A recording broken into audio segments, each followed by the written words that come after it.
प्रिय विद्यार्थियों नमस्कार। मेरा नाम प्रीतम सिंह है। आप इस कक्षा को YouTube channel Hindi with Pritam Singh पर देख रहे हैं। आरपीएससी द्वारा आयोजित स्कूल व्याख्याता, वरिष्ठ अध्यापक और रीट परीक्षा के लिए हम पाठ्यक्रम को तैयार कर रहे हैं। आज वाक्यांश के लिए एक शब्द हम लोग पढ़ रहे हैं। तो रीट परीक्षा, स्कूल व्याख्याता परीक्षा, वरिष्ठ अध्यापक परीक्षा, सभी परीक्षाओं में ये पाठ्यक्रम का हिस्सा है। महत्वपूर्ण वाक्यांश के लिए एक शब्द इनको मैंने लिखा है और आप लोगों को समझाने का प्रयास कर रहा हूं ताकि परीक्षा में आप लोगों के लिए उपयोगी हो सके। एक महत्वपूर्ण सूचना आप लोगों के लिए कि चैनल पर जो भी कक्षाएं प्रसारित होती हैं उनकी पीडीएफ टेलीग्राम चैनल, इसी नाम से टेलीग्राम चैनल भी है हिंदी विद प्रीतम सिंह, इस पर उपलब्ध होती है। देखिए, टेलीग्राम पर पीडीएफ भेजी इसीलिए जाती है ताकि आप उसको प्रिंट ले सकें, बार बार पढ़कर तैयार कर सकें। तो देखना शुरू करिए। वाक्यांश के लिए एक शब्द और समझना शुरू करिए। जिसे इंद्रियों द्वारा जाना न जा सके, ये एक वाक्यांश है। जिसे इंद्रियों द्वारा न जाना जा सके तो ठीक शब्द होगा उसके लिए अगोचर। देखिए, गो जो है उसका अर्थ ही है इंद्री। ए आप लोग जानते हैं रहित के अर्थ में प्रयोग होता है। तो अगोचर, जिसे इंद्रियों द्वारा न जाना जा सके, उसके लिए शब्द है अगोचर, क्योंकि गो का अर्थ है इंद्रिय। अगला देखिए शब्द, जो इंद्रियों की पहुंच से बाहर हो या इंद्रियों की पहुंच से परे हो, उसके लिए शब्द है अतीन्द्रिय। अतीन्द्रिय का अर्थ है इंद्रियों की पहुंच से बाहर। अब देखिए, अतीन्द्रिय, अति और इंद्रिय इससे मिलकर बना है। उपसर्ग को लेकर भी बहुत प्रश्न पूछे गए हैं। देखिए, उपसर्ग को लेकर जब प्रश्न पूछा जाता है अतीन्द्रिय पर, तो नए विद्यार्थी को यह भ्रम होता है कि अतीन्द्रिय अति दीर्घ है, दीर्घ तो उपसर्ग में है ही नहीं। तो अति, जब आप लोग ऑप्शन मार्क करें उसमें ह्रस्व और दीर्घ दोनों तरह से अति लिखी हुई आती है, तो ह्रस्व जो है वो ठीक होगा। अगला देखिए, परंपरा से चली आ रही बात या कथा जो सुनने में परंपरा से चली आ रही है, ठीक शब्द होगा अनुश्रुति। ठीक शब्द होगा अनुश्रुति। वो बात, वो कहानी जो परंपरा से सुनते चले आ रहे हैं, उसके लिए शब्द है अनुश्रुति। अगला शब्द देखिए, जो कुछ नहीं जानता हो, जो नहीं जानता हो उसके लिए शब्द है अज्ञ। ठीक है। अब ये अज्ञ थोड़ा नया शब्द आपको मालूम पड़ेगा। अज्ञानी ज्यादा लोकप्रिय है शब्द। अज्ञ, जो नहीं जानता उसके लिए शब्द है अज्ञ, और जो जानता है उसके लिए शब्द है विज्ञ। जो जानता है उसके लिए विज्ञ, जो नहीं जानता है उसके लिए शब्द है अज्ञ। तो देखिए, जिसे जाना न जा सके या जिसे जाना न गया हो, उसके लिए शब्द है अज्ञेय। हिंदी में एक बहुत प्रसिद्ध लेखक हैं सच्चिदानंद हीरानंद वात्स्यायन अज्ञेय। जब उन्होंने पहली कहानी लिखी तो वो अज्ञातवास में थे, देश की आजादी के लिए काम कर रहे थे, अज्ञातवास में थे, इसलिए उनका नाम अज्ञेय दिया गया। पूरा नाम वहां नहीं दिया गया। फिर ये उपनाम की तरह ही चर्चित हो गया। तो जिसे जाना न जा सके शब्द है उसके लिए अज्ञेय। अगला देखिए, जिसकी आशा न की गई हो, बिना आशा के घटित हो गया हो, तो अप्रत्याशित। जिसकी कोई आशा न हो और वो घटित हो गया हो उसे कहते हैं अप्रत्याशित। देखिए, जो पूर्व में न हुआ हो, कभी पूर्व में न हुआ हो, उसके लिए शब्द है अभूतपूर्व। भूतपूर्व जो पूर्व में हो चुका है, अभूतपूर्व जो पूर्व में नहीं हुआ है। और अगले दोनों वाक्यांश के लिए शब्द देखिए, बहुत परीक्षाओं में पूछे गए हैं। पर्वत के ऊपर की समतल भूमि। पर्वत के ऊपर की भूमि है, पर्वत के ऊपर की जो समतल भूमि, पर्वत के ऊपर जो मैदान है छोटा, क्या कहते हैं उसे? उसके लिए शब्द है अधित्य का। पर्वत के ऊपर की भूमि तो शब्द है अधित्य का, और पर्वत के नीचे की समतल भूमि तो उसके लिए शब्द है उपत्य का। ठीक है। अगला देखिए, दुख या भय से पीड़ित। दुख या भय से पीड़ित, उसके लिए शब्द है कातर। आपने कभी ये शब्द सुना होगा, पर दुख कातर, दूसरों के दुख से जो पीड़ित है। ठीक है, तो देखिए भूख से पीड़ित, तो शब्द है क्षुधार्त। क्षुधा का अर्थ है भूख, आर्त का अर्थ है पीड़ित, तो शब्द बन गया है क्षुधार्त, भूख से पीड़ित। ठीक है, अगला, एक से दूसरे स्थान पर जाने वाला, यानी जो चल फिर सके, अंग्रेजी में हम कहते हैं मूवेबल, उसके लिए शब्द है जंगम। अगला, एक ही स्थान पर रहने वाला जो स्थान नहीं बदले, अंग्रेजी में शब्द है इमूवेबल, आप कहते हैं अचल, उसके लिए दूसरा शब्द है स्थावर। स्थावर जो एक स्थान पर स्थित रहता है और जंगम जो स्थान परिवर्तित करता है। अगला शब्द देखिए, अर्धरात्रि का समय। अर्धरात्रि का जो समय है उसको कहते हैं निशीथ। अर्धरात्रि के समय को कहते हैं निशीथ। ये सभी वाक्यांश के लिए शब्द मुझे बहुत महत्वपूर्ण मालूम पड़े हैं, बहुत परीक्षाओं में पूछे गए प्रश्न हैं, इसलिए आप लोगों को एक साथ एक पीडीएफ पर मैं बता रहा हूं, इसको महत्वपूर्ण समझिएगा, बार बार पढ़कर तैयार करिएगा। संध्या और रात्रि के बीच का समय, अर्धरात्रि के समय को तो निशीथ कहते हैं, संध्या और रात्रि के बीच का समय उसे कहते हैं प्रदोष। ठीक है, अगला, एक ही बात को बार बार दोहराना, वही वही बात फिर फिर करना, एक ही बात को बार बार दोहराना, शब्द है पिष्ट पेषण। पिष्ट पेषण, इस शब्द का मतलब तो होता है जो पीसा गया है उसको और पीसा जाना, बार बार दोहराना, इसके लिए शब्द है पिष्ट पेषण। अगला देखिए, यज्ञों का रक्षक, उसके लिए शब्द है मख त्राता। जानने जैसा शब्द है मख, इसका अर्थ है यज्ञ। त्राता का अर्थ है जो संकट से मुक्त करे, जो त्राण दिलाए, उसे कहते हैं त्राता। तो यज्ञ की रक्षा करने वाले के लिए शब्द है मख त्राता। अगला शब्द देखिए, हवन में डाले जाने वाली सामग्री। हवन में डाले जाने वाली, यज्ञ में डाली जाने वाली सामग्री, उसको कहते हैं हविष्य। समीधा इत्यादि जो हम डालते हैं यज्ञ की अग्नि में, उसको हवि या हविष्य कहते हैं। और यज्ञ में आहुति देने वाला, जो व्यक्ति आहुति देता है, उसके लिए शब्द है होता। यज्ञ के लिए स्थापित किया जाने वाला खंबा, उसके लिए शब्द है यूप। यूप का अर्थ ही होता है स्तंभ या खंबा। ठीक है, अगला शब्द देखिए, दिशाओं के विषय में है और इनको याद करिएगा बार बार पढ़कर। उत्तर और पूर्व के बीच की दिशा, उसे कहते हैं ईशान। दक्षिण और पूर्व के बीच की दिशा, उसके लिए शब्द है आग्नेय। हम कहते हैं ना आग्नेय कोण, वो दक्षिण और पूर्व के बीच में होता है। उत्तर और पश्चिम के बीच की दशा, उसके लिए शब्द है वायव्य। दक्षिण और पश्चिम के बीच की दिशा, उसके लिए शब्द है नैऋत्य। इसको बार बार पढ़कर तैयार करिएगा, चारों को भी कभी कोई एक प्रश्न आपको पूछा जा सकता है। और अगला शब्द तो बहुत लोकप्रिय शब्द है, बहुत पूछा गया है, शब्द शुद्धि के लिए भी बहुत पूछा गया है, वाक्यांश के लिए एक शब्द में भी बहुत पूछा गया है, जीने की इच्छा। जीने की इच्छा के लिए शब्द है जिजीविषा।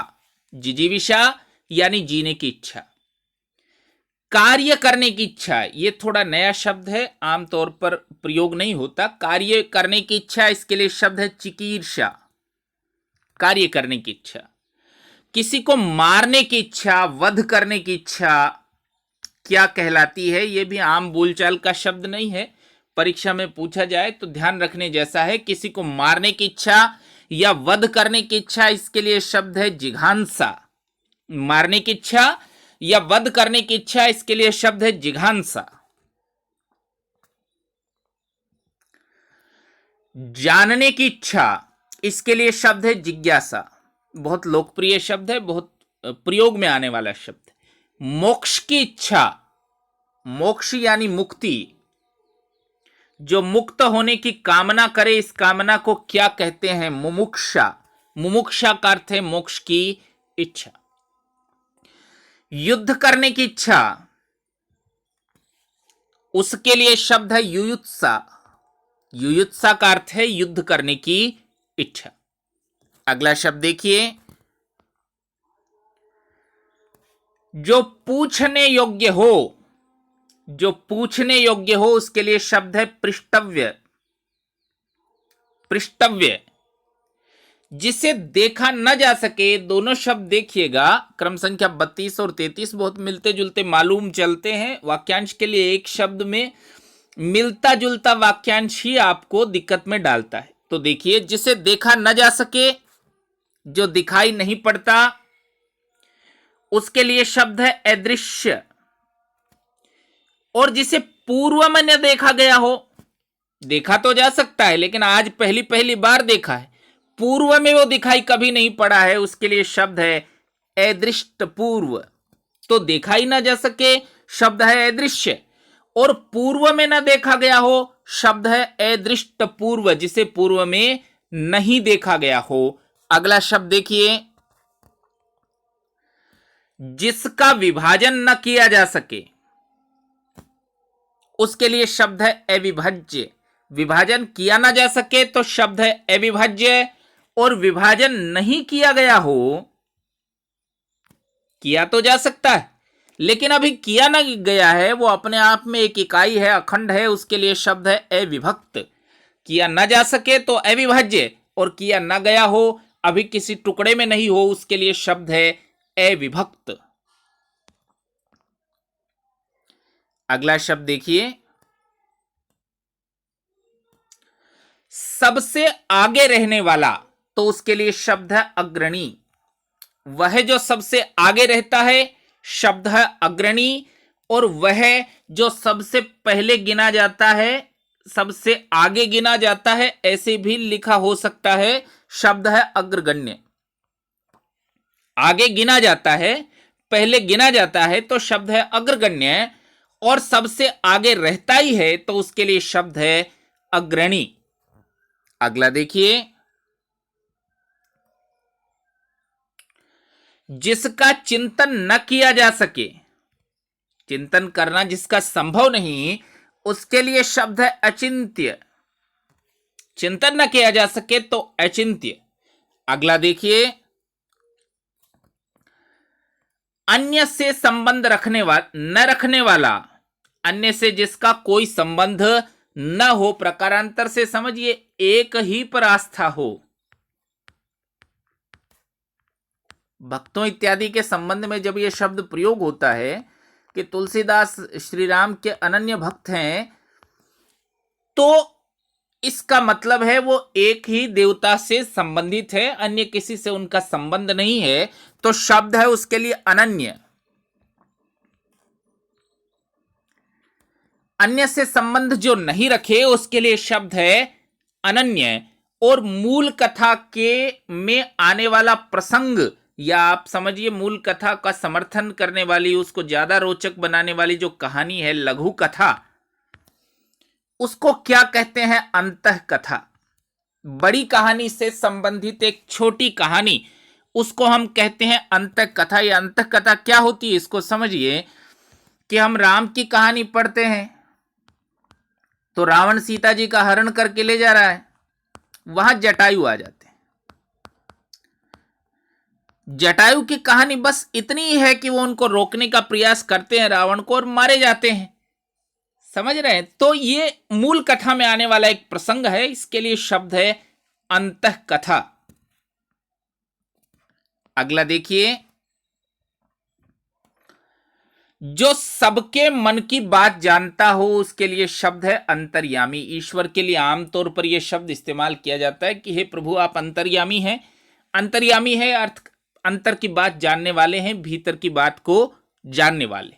अगला देखिए, वह जिसका मूल्य बहुत अधिक हो, जिसका मूल्य बहुत अधिक हो, तो शब्द है बहुमूल्य।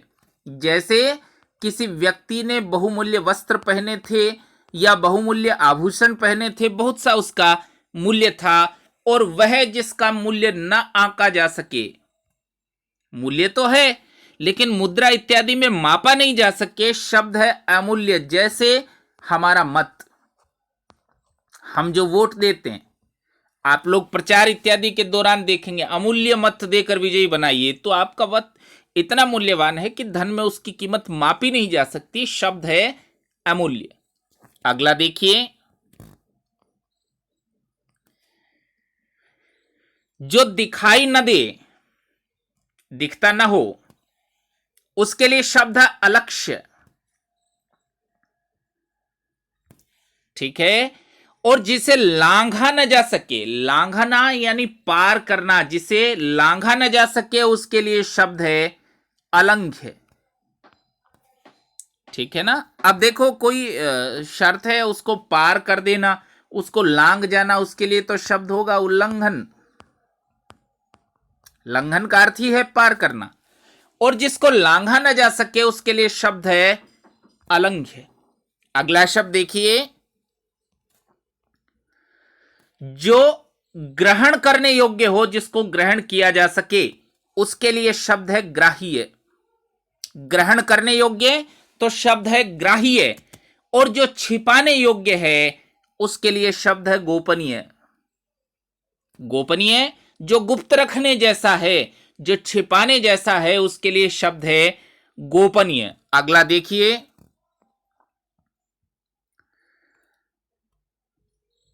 जो त्याग देने योग्य हो, जिसको त्याग दिया जाना चाहिए, त्याग देने योग्य ही है वो, तो उसके लिए शब्द है त्याज्य। त्याग देने योग्य। अगला देखिए, जिसकी कोई इच्छा न हो, तो शब्द है निस्पृह। उसके लिए शब्द है निस्पृह। देखिए यहां देखने जैसा है स्पृहा। शब्द है स्पृहा। स्पृहा का अर्थ होता है इच्छा। तो जिसकी कोई इच्छा ना हो उसके लिए शब्द है निस्पृह।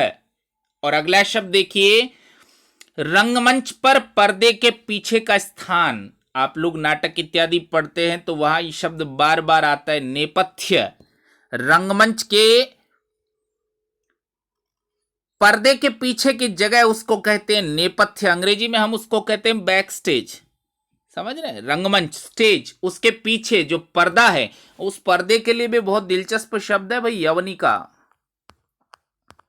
परीक्षा में आए तो समझ जाइएगा, रंगमंच पर जो पर्दा लगा हो उसके लिए शब्द होता है यवनिका।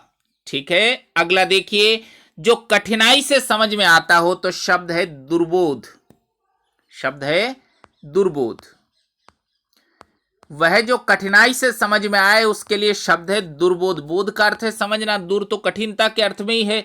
जहां जाना कठिन हो तो शब्द है दुर्गम। ठीक है। और जिसे खरीद लिया गया हो, ऐसा जिसको खरीद लिया गया हो उसके लिए शब्द है क्रीत। क्रय का अर्थ खरीदना होता है ना, क्रय यानी खरीदना। तो जिसे खरीद लिया गया हो उसे क्या कहेंगे, उसके लिए शब्द है क्रीत। तो ये वाक्यांश के लिए कुछ शब्द हैं। आपके पास जो भी पुस्तक है उनमें महत्वपूर्ण वाक्यांश के लिए शब्दों को मार्क करिए। उन शब्दों को जिनको आप नहीं जानते हैं, मुझे जो महत्वपूर्ण मालूम चले हैं, उनका संकेत भर करने के लिए ये कुछ वाक्यांश के लिए शब्दों की कक्षा हमने की है। आप लोगों को बहुत धन्यवाद।